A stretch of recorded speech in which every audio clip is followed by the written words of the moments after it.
there a part of you that feels sadness picturing people being taken away from their family, even if they took your kid away from you? Yes, I mean, I wouldn't want that to happen to nobody. I don't even want the karma to come back on them. But unfortunately, that's not the way it works. For sure. So throughout all this, like, I mean, the relationship with you and Ralfy just seems like it's totally just stalled out. Like it's kind of stalled. I think, you know, I go to a lot of his stuff, and sometimes I just kind of like try to feel his vibe to see, you know, how he's feeling and how he's thinking. You know, I mean, I love my son a lot, man. You know what I'm saying? It's an unfortunate situation what happened through this trial of, you know, dad and the son and the family and all of that stuff out there. But it's just, I don't know what he be thinking. I don't know what he be thinking. Yeah, because I mean, I feel like at a certain point, a lot of dudes, like, even if you've got a grudge against your pops, you start to be able to realize what they were going through and what their lives were like. And you start to develop some sense of like understanding about that even if your dad wasn't perfect, that you're able to look at them and say, you know what, I'm not perfect either. So I can kind of relate to this. Like, I mean, do you feel like there's a chance that he might kind of switch over to that at some point? Well, because when I asked him for your number, I'm watching the interview and I text him and say, yo, you got to give me your dad's number. I got to interview him. And then as I'm watching it more, I'm like getting the realization of like, oh, they're not necessarily on good terms right now. And he hadn't texted me back yet. Why are we not on good terms?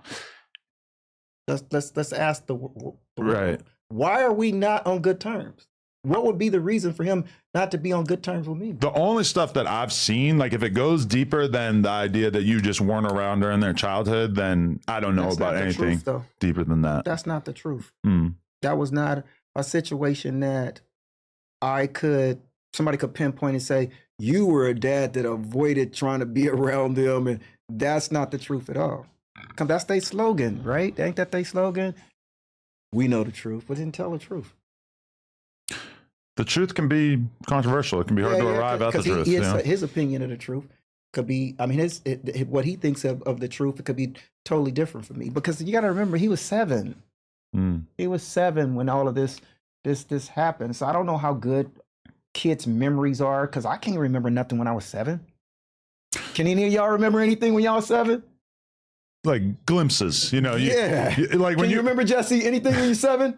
You can? I can't. I mean, when you're 7, I feel like you remember some random time you were in the shoe store with your mom, and you know, just these little glimpses that are still left over, you know? But then you also have like an overall understanding of your childhood that, you know, whether it was happy or sad or, you know, it's just little glimpses. Okay, if you could go back to being, you know, 25 or whatever, when they were really young, looking back on it, if you could change anything, or if you could relive those years, what would you have done differently? What I would have done differently? Grabbed Drakeo and Ralfy, which is Devontae and Daryl, and I would have punched out. Because look, the school teacher was telling me what to do. I ain't gonna put all her business out there, but she said, you need to just take them and move out of state. And that is what I would be my answer. I would have grabbed him and I would have punched out of state with him. Do you think it would have worked if you took him to, you know, Henderson, Nevada or some shit? Yeah, because I mean, you would have been able to keep him out of trouble, at least at least it would have slowed the progress down. Yeah, because I mean, they're going to turn 18 at some point. Yeah. But I would have been trying to push another lyric. Somebody asked me that before. I said, do you think they would have been Drakeo the Ruler and Ralfy the Plug if they was living with you? I was like, no, I don't think that. I think the streets turned them. I think the streets turned them into Drakeo the Ruler and Ralfy the Plug. Yeah, I mean, it's crazy that you are probably responsible for turning them into rappers regardless, because you just introduced them to music from such a young age.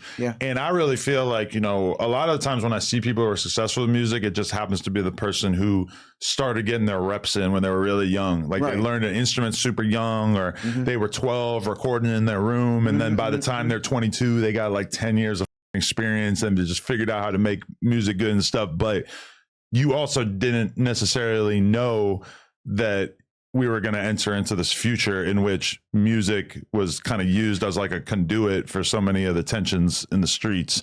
And then that ended up kind of becoming, you know, ultimately a big part of everything that happened. Because I remember Daryl used to tell me, he'd be listening to music. He used to come to my house, he'd be listening to music. He said, Dad, you're not listening to the song. And I would laugh like he's really paying attention to him. And at that particular time, I think he liked it to listen to Drake's music. Yeah, he was listening to Drake's music all the time. He's like, nah, Dad, you got to listen to what he's saying. And I would laugh like it was fun. Like, he didn't listen to, he's like, nah, Dad, you got to listen to what he said. Like, you know, listen to this part. Listen to this bar right here. Right. And he's talking about Drake. And that's crazy because they end up doing a song later when he got it. Yeah, Drake ended up being one of the like key people that really reached out to him in a situation that like, you know, just he really didn't have to. He just straight up just appreciates good music and just reached out. It's crazy. Yeah. Absolutely. And then I remember like seeing them at a club together and that tripped me out because like the Drakeo that I met in 2016, I just really did not picture him being in a nightclub or like being on some friendly shit, just like hanging out with everybody. And then I'm seeing him just wearing a nice outfit in the club. And I'm like, holy, this is like a different, like I was proud to have seen him get to that point in life where he was, you know, opening up and being willing to do more stuff and to even have Drake just embrace him. I don't know. Crazy. And that was a person that he definitely looked up to and listened to his music because he used to be listening to his Drake music a lot. It's crazy that his name ended up being one letter away from us. Yeah. Still to this day, I have people coming in and calling him Drakeo on the mic. That just seems like it'll never go away. Yeah. Okay. So how many other kids do you have aside from them two? I have 10 sons and 2 daughters. Holy shit. The youngest ones are how old now? Kevin and Nathan. Yeah. And they're how old? Like Kevin is 24 and Nathan's 23. For sure. You think you're done? Oh man, yeah, I'm done. I have another kid. Y'all gonna say, I think Draco dad on the roof, he finna jump. I'll jump off. But I mean, at this point, you're already putting up NBA Youngboy numbers. I mean, what's a few more, right? Yeah, true that. I mean, it's not like you're gonna be planning on it. It's just it could just happen, right? Jonathan, yeah. Oh man, what? You're the kid you forgotten that? Yeah. Shit. Oh shit. And he is Draco's twin. They're twins. They look exactly alike. Right. So you were talking in that other interview about how there's an Instagram reel of you on stage at the concert. I think you weren't speaking, but it was something from your perspective that was kind of doing well, got like 100,000 something views and then got taken down. Yeah. And you were alluding to the fact that somebody was responsible, but you weren't talking about Ralfy, I don't think. Oh, well, maybe we're a bit. No, I'm just saying, eye roll. So no, I'm not going. I don't have no proof of nothing anyway. But it got to 90,000 views, 100,000 because we were talking about that.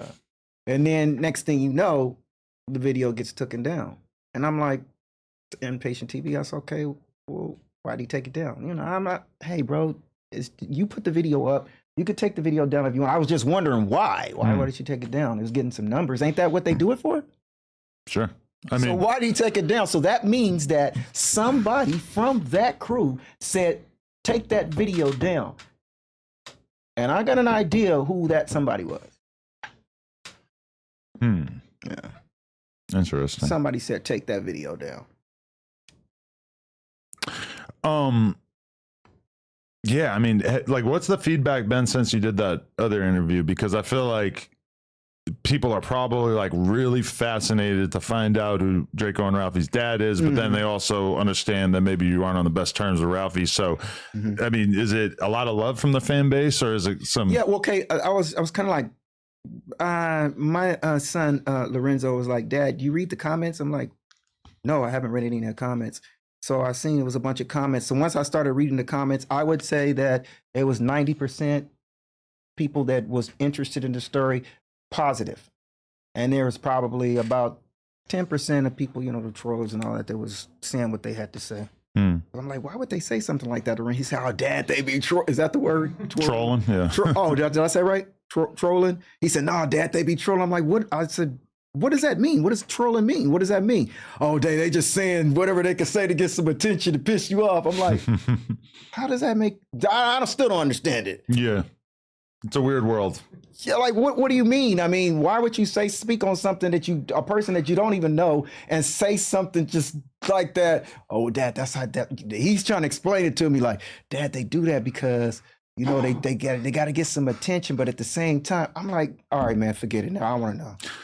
Yeah, it's a weird feeling when you like look at a comment section on something you did and you just have like the most negative comments possible, but you also kind of know that they probably don't really feel that strongly about what they're saying. They're just saying something because that's the easiest way to get some likes or get some attention on whatever they're saying. I can understand how that's tough to comprehend at a certain point. Everything 420 really is that one-stop shop. Whether you're looking for your go-to gear or something new and unexpected, they got options for days, and they're always dropping mystery boxes and deals. The E420 app is clean, shipping is quick, and they literally have everything. Don't forget to use code NOJUMPER at checkout.